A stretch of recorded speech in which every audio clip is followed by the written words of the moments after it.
Tangane ngene iki. Iya. Ngene. Kaya Mbak Ida Lala. Heeh. Hamongan. Demok kuping. Kuping. Heeh. Cinta yo beda. Cinta piye cinta? Hamongan. Menake jarik, menake jarik. Iya. Wirone iki kan. Ya, ku mau swara ya diidu disinau. Jamune aja lali. Kencur madu uyah sithik jeruk nipis. Alah pokokan ngolah iki. Lho, iki ki dienggo ben kong suarane okan ngolah piye to? Kowe kok ngeyel to iki. Ora mesti cocoke. Lho, oke-oke iki cocok ya gulu ki pakanane mung kuwi. Pak aku rica-rica ro sak wungkus kuwi. Maling kok gagas. Suara terus bondo nek kira-kira entuk dhuwit dijalangi nggo tuku anggon-anggon. Kembangke jame anyar saja. Investasi. Jam digital. Ya iki mau terus bondo terus rupa ki diudi mamrih bisa mamet prana marang kabeh pang padha mirsani ya ta. Rupa iso tuwa, bondo iso suda. Nggih, lajeng. Ya diwet-wet. Oh, diwet-wet. Bojoku saiki kan wis gak nyindir. Tak kira kuwi adoh jebulmu ngono tok.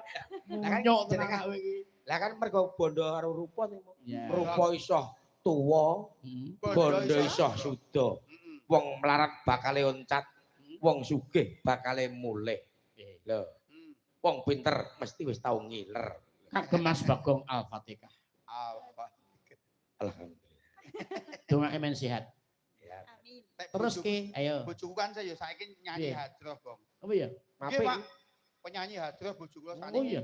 Lah riyen nyinden mboten saiki nyanyi hadroh. Angger aku mulih tanggapannya mesti nyanyi. Weh, Kan ngarep lawang langsung ya dana, ya dana, ya dan jaluk bayaranku. Kuwi jaluk dit. Nek bojoku malah ora enek kemajuane. Ora nek Nyanyi seprene lagu anak-anak. lagune piye? Angger nyanyine pas adus ya. Heeh.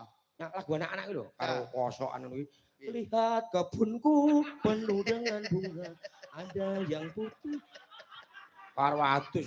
Nyanyi lagu mbok ganti yang kosokan. Lihat kebunku penuh dengan bunga. apa itu? Iki cerita bojo lah, dek iki kok kosidah. Lah kuwi bojo mulane ucak.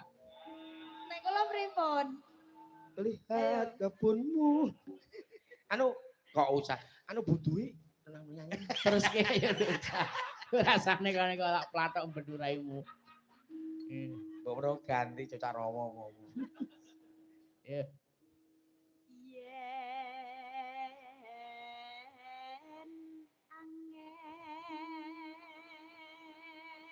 Blonder ra WA iki. Mau wis anu aku. Piye? Nguneni aku. Panono, nilap kowe ngono dan. Kowe ora ngomong kae dagelane Bagong Banseri kowe ora wedi. Ayo, ayo.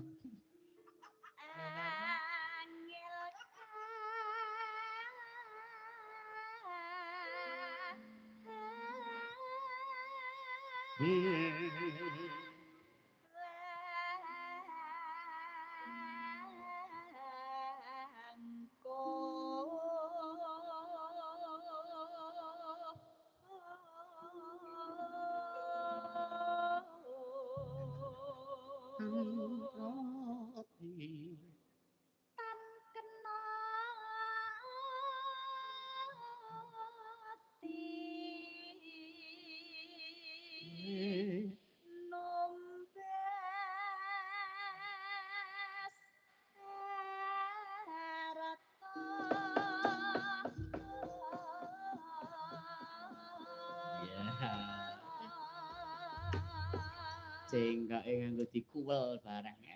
Berarti anak kowe itu iso nguwel saiki. Jan ketole kekep kae. ngowal.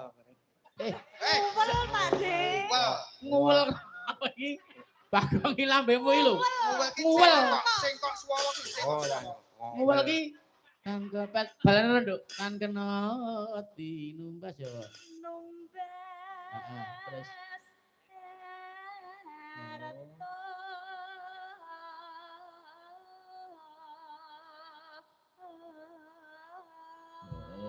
kuwi